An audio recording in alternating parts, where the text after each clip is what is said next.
आप देख रहे हैं विजडम विद्या और मैं हूं सुरेंद्र यादव।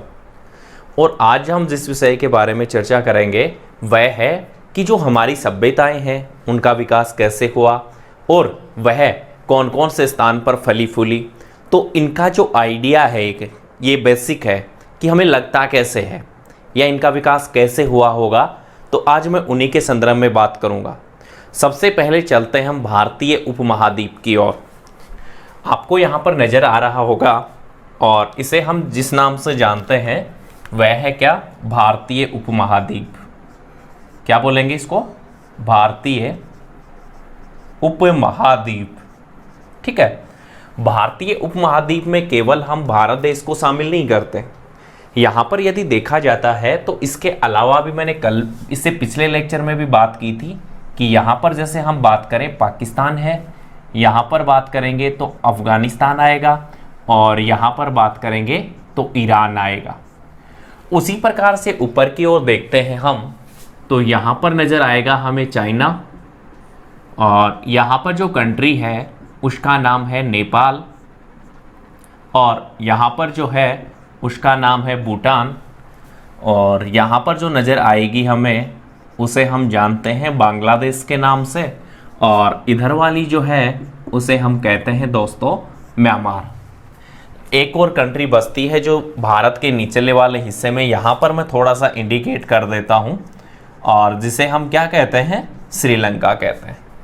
तो इन सभी देशों को मिलाकर इनको एक नाम की संज्ञा दी गई है और उस नाम की संज्ञा को हम किस नाम से जानते हैं, भारतीय उपमहाद्वीप। और हमारा जो बेसिक होगा वह इन्हीं महाद्वीपों के इर्द गिर्द घूमेगा। ठीक है, तो मेरे हिसाब से भारतीय उपमहाद्वीप में जैसे बात करें तो पाकिस्तान, अफगानिस्तान, ईरान, चीन, नेपाल, भूटान, बांग्लादेश, म्यांमार और श्रीलंका और एक है भारत, इन सभी को शामिल किया जा सकता है। अब नेक्स्ट वे में हम आगे की ओर बढ़ें तो सबसे पहले जानेंगे कि जो ये सभ्यताएं हैं इनका जो विकास है वह कैसे हुआ। मैं यहाँ पर एक पॉइंट लिख रहा हूँ, सभ्यता का विकास। ठीक है, सभ्यता का, या फिर लिख सकते हैं सभ्यताओं का विकास। क्या ऐसा तो पॉसिबल नहीं था कि भाई एकदम से ये फूल गई फल गई, नहीं।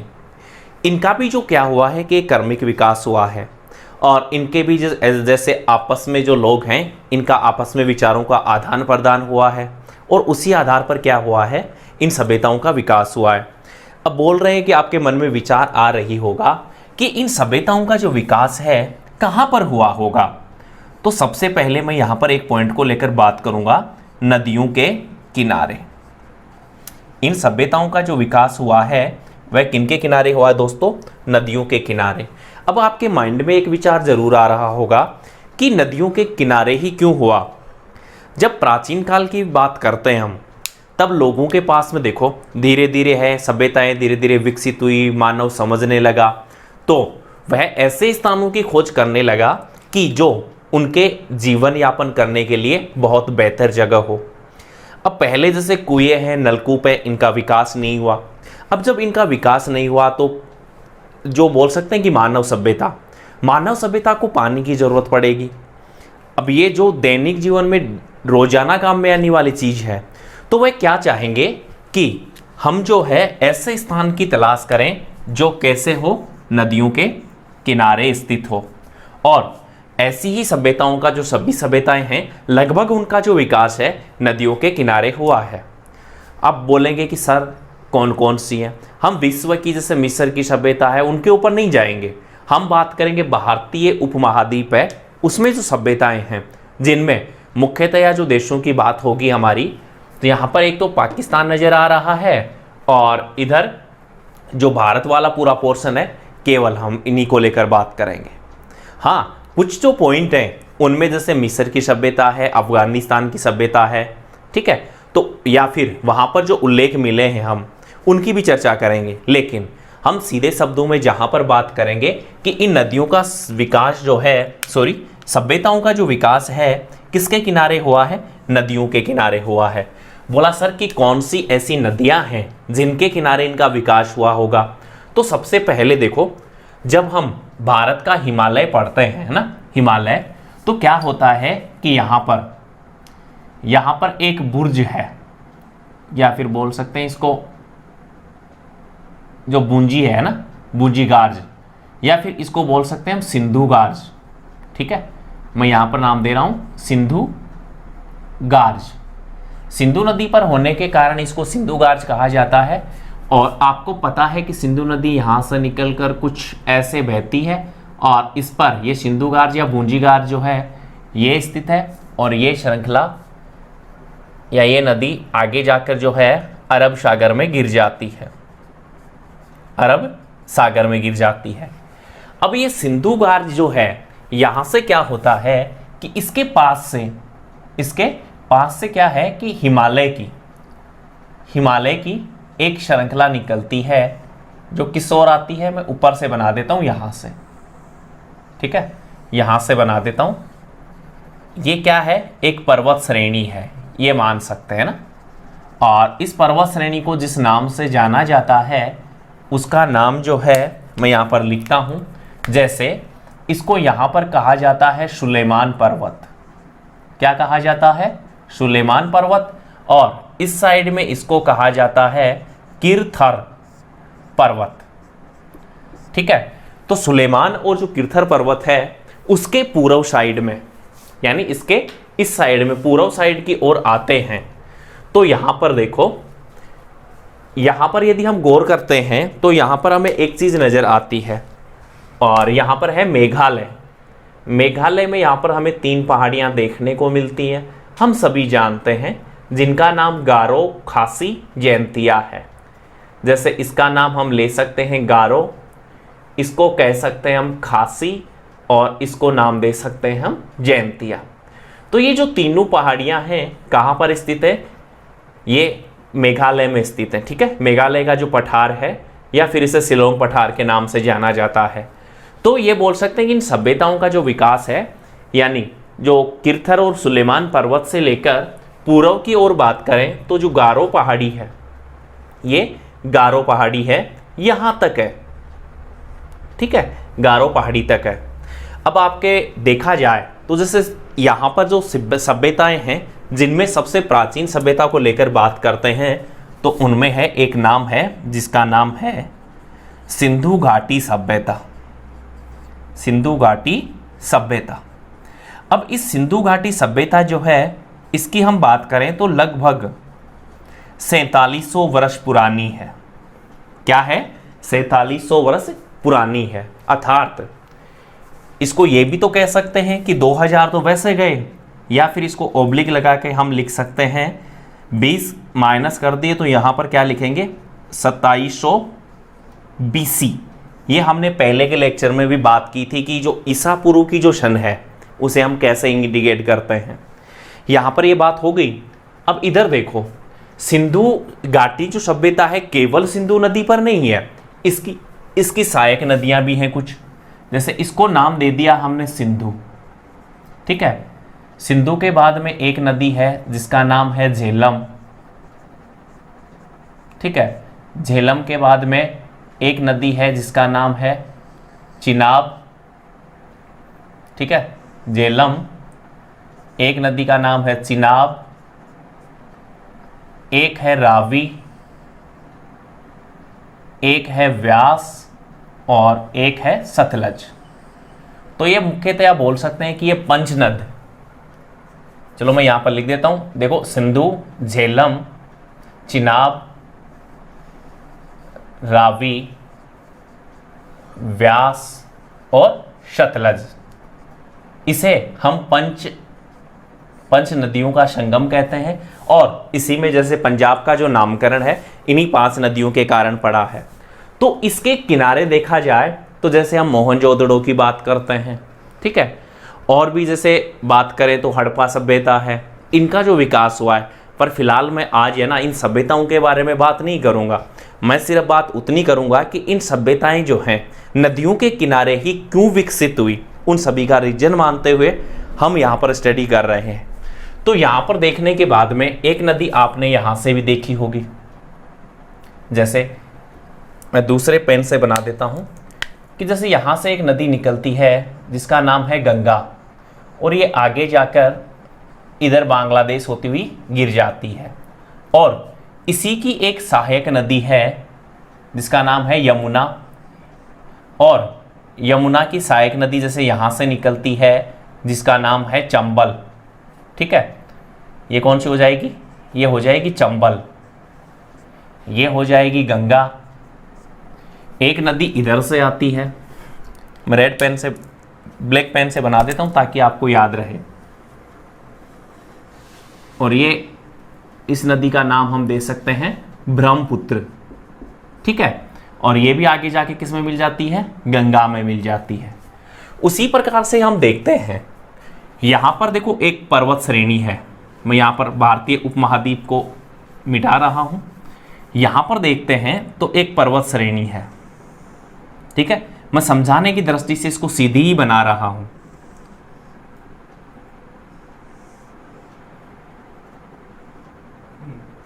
यहाँ पर देखा जाए तो ये पर्वत श्रेणी जो है एक नहीं है। ठीक है, इसको साधारणतया देखते हैं तो लगभग इसमें 3 या 4 पहाड़ियाँ नजर आती हैं, जिनमें सबसे इसको संयुक्त रूप से जो कहते हैं ना, इस पहाड़ी को संयुक्त रूप से जो हम कहते हैं वह कहते हैं विंध्यन पर्वत या विंध्याचल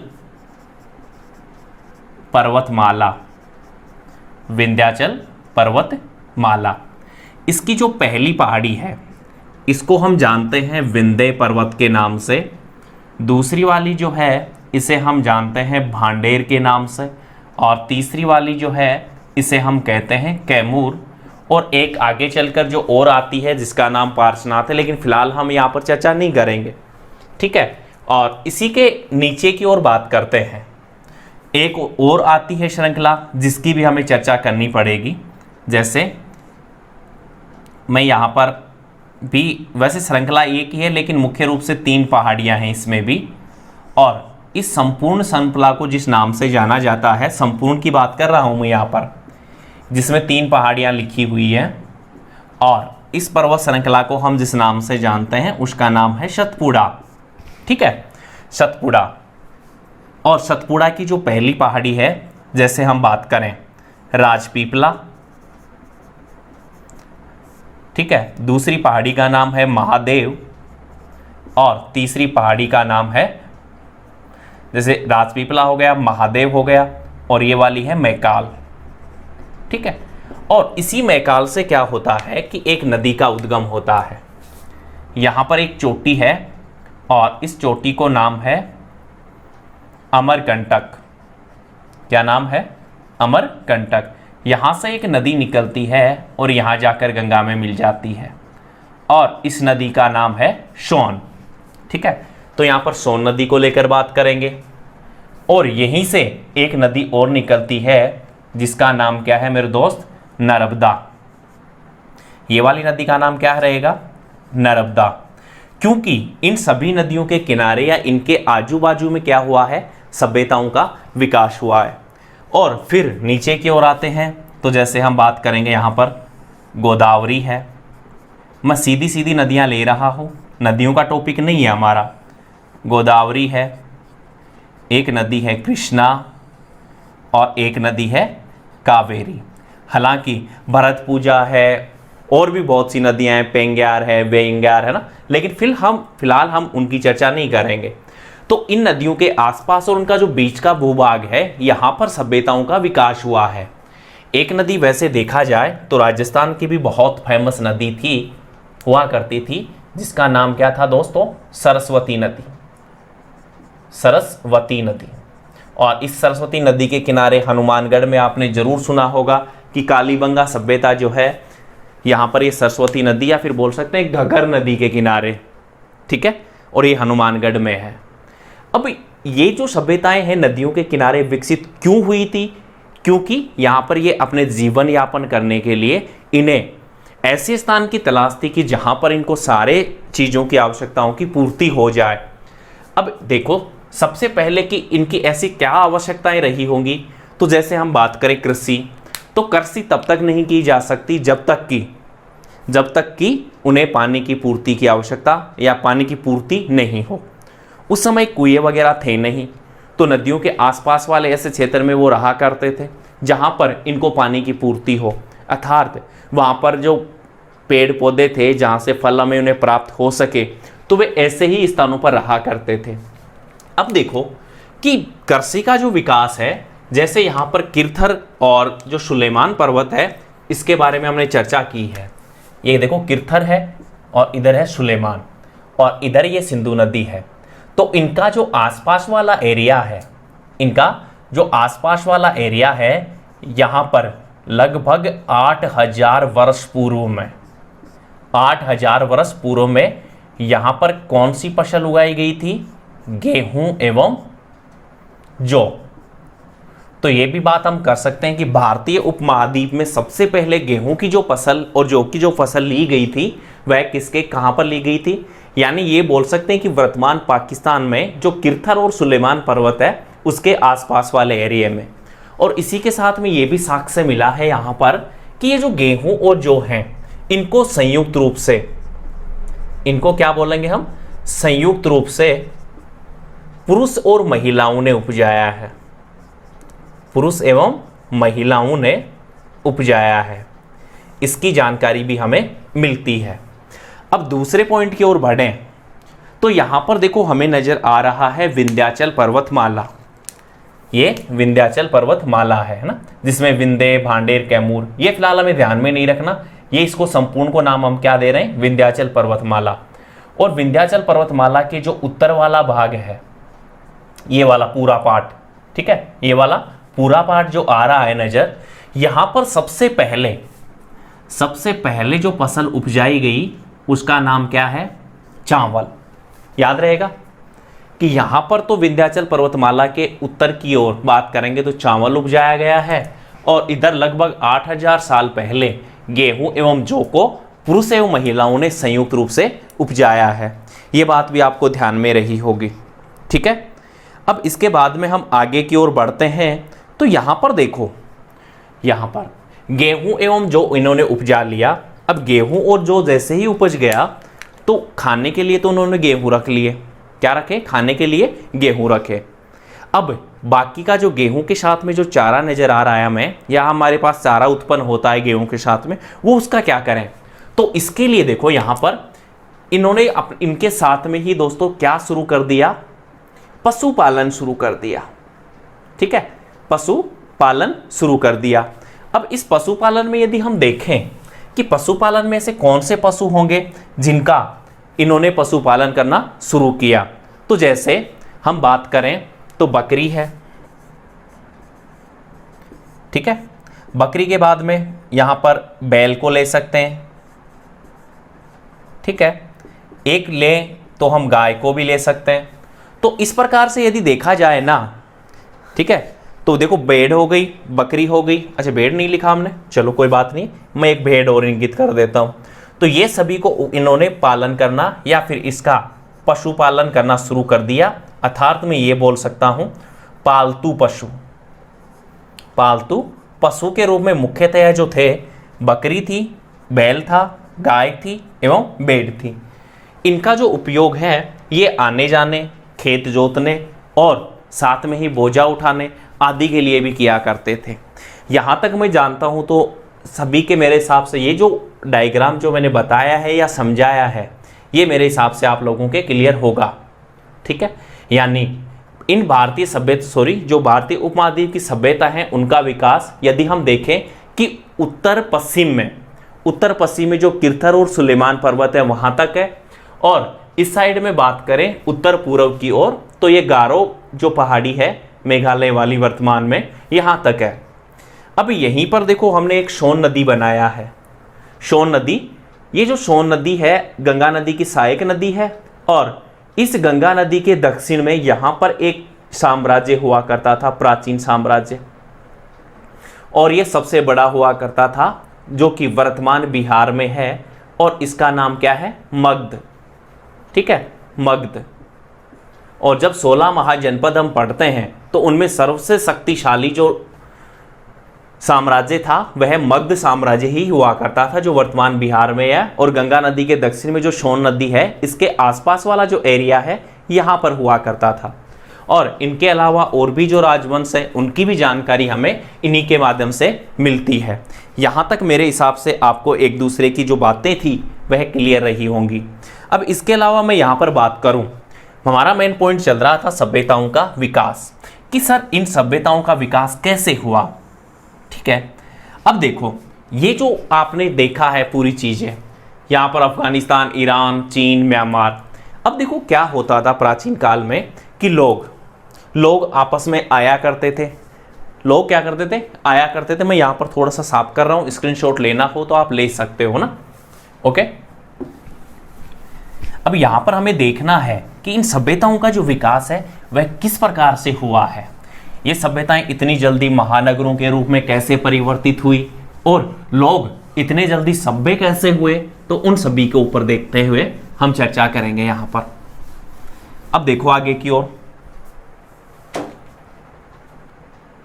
चलो ये जो सभ्यताएं थी इनका जो विकास के ऊपर हमारी चर्चा चल रही थी कि इन सभ्यताओं का विकास हुआ कैसे। ये हमने बेसिक जानकारी देख ली कि सभ्यताएं जो हैं कहाँ कहाँ पर विकसित हुई है, नदियों के किनारे, और जो सभ्यता का विकास है वह किस प्रकार से हुआ।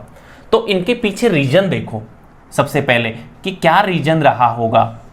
तो यहाँ पर सबसे पहले मैं एक रीजन को लेकर बात करूँ तो सबसे महत्वपूर्ण यहाँ पर जो रीजन आएगा वह आएगा एक तो व्यापार, दूसरा यहाँ पर मैं बात करूँ तो आपने सुना होगा युद्ध। ठीक है, तीसरी मैं यहाँ पर बात करूँ तो एक आया होगा या फिर बोल सकते हैं हम जिसको हम कहते हैं धार्मिक। ठीक है, धार्मिक यानी व्यापार हो गया, युद्ध हो गया, धार्मिक हो गया, और इसके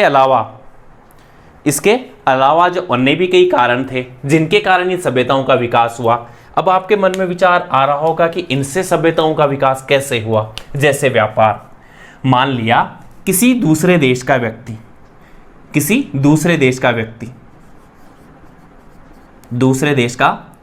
व्यक्ति यदि वह भारत में आकर व्यापार करता है तो वह क्या देखेगा कि दूसरे देश का व्यक्ति वह क्या करेगा कि भारत के पास में यदि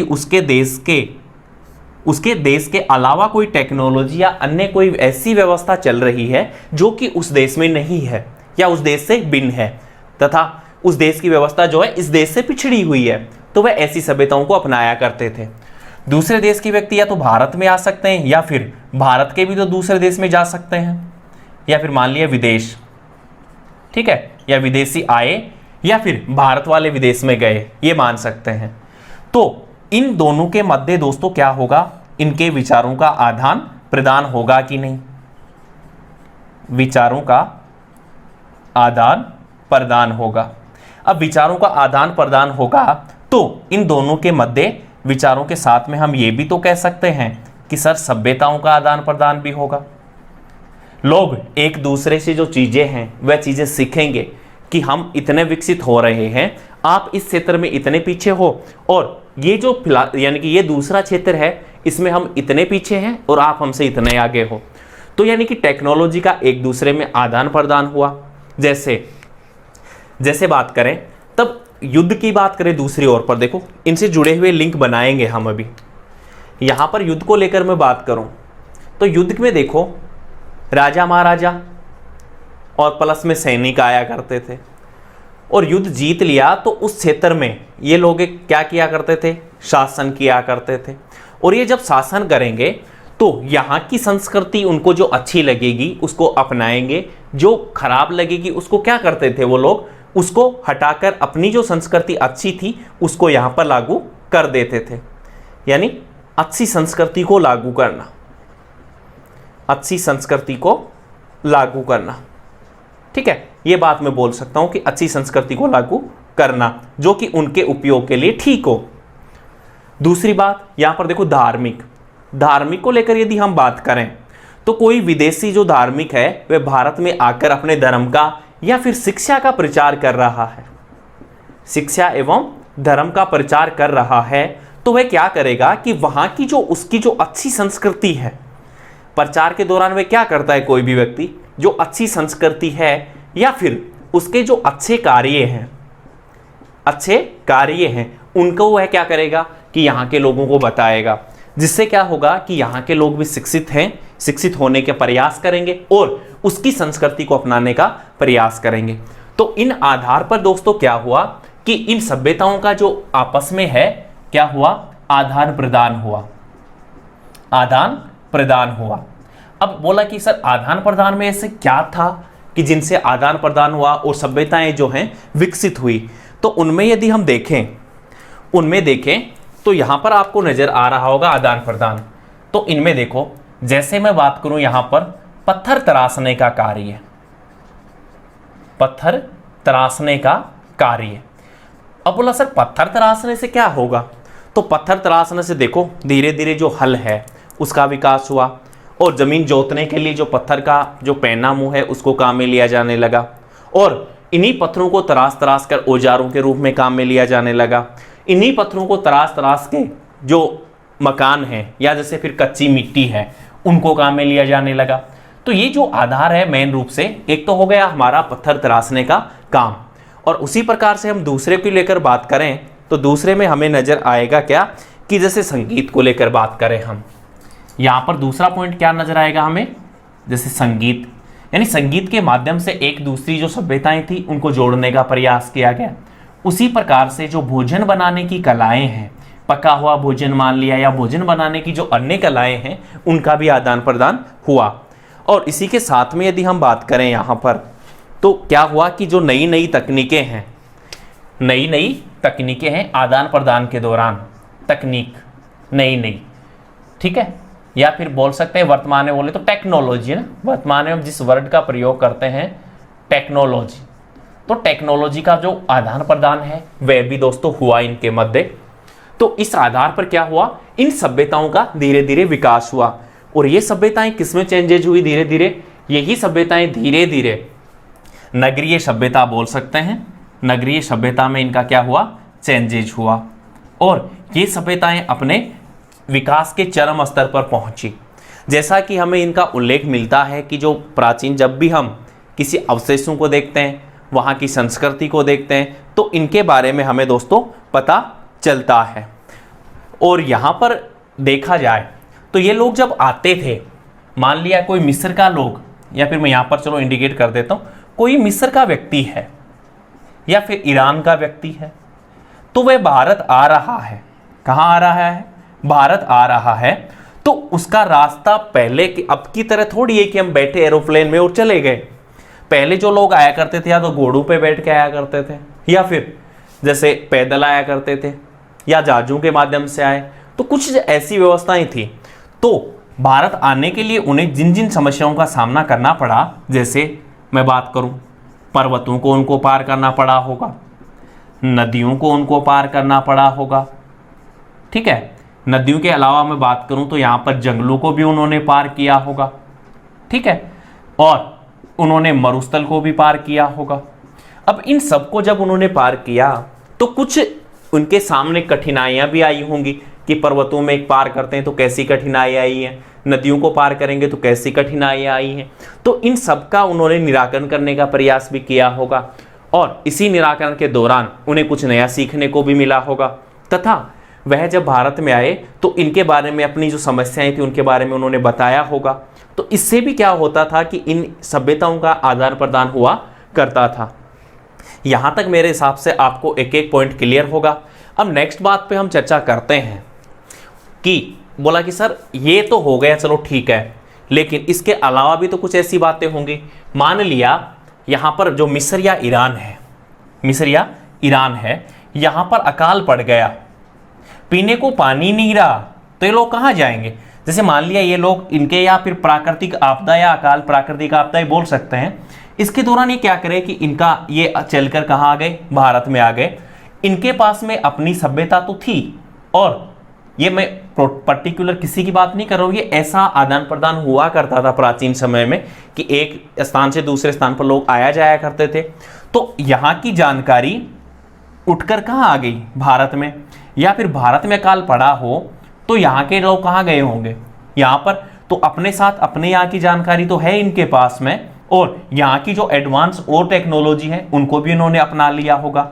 इससे धीरे धीरे जो विकास हुआ वह किसका विकास हुआ, इन सभ्यताओं का विकास हुआ। अब नेक्स्ट पॉइंट पे हमारा जो मेन पॉइंट है कि सर इन सभ्यताओं के बारे में हमें पता कैसे चला कि ये जो सभ्यताएं हैं इतनी पुरानी हैं, तो इसी के बारे में हम देखते हैं। चलो, तो हमारा जो नेक्स्ट टॉपिक होगा वह होगा कौन सा, कि इन सभ्यताओं का जो विकास है वह कैसे हुआ होगा। ये थोड़ा सा माइक प्रॉब्लम हो गई थी, चलो मैं बता देता हूँ फिर से कि इन सभ्यताओं का विकास कैसे हुआ होगा, इसके बारे में हम चर्चा करेंगे नेक्स्ट लेक्चर में। ये लेक्चर आपको कैसा लगा ना, अपनी कमेंट में जरूर देवें, और यदि आपने हमारे चैनल को सब्सक्राइब नहीं किया है तो सब्सक्राइब जरूर करें और बेल आइकन को दबाएं, ताकि आपको अगले आने वाले जो लेक्चर हैं उनका नोटिफिकेशन आपको मिलता रहे। धन्यवाद।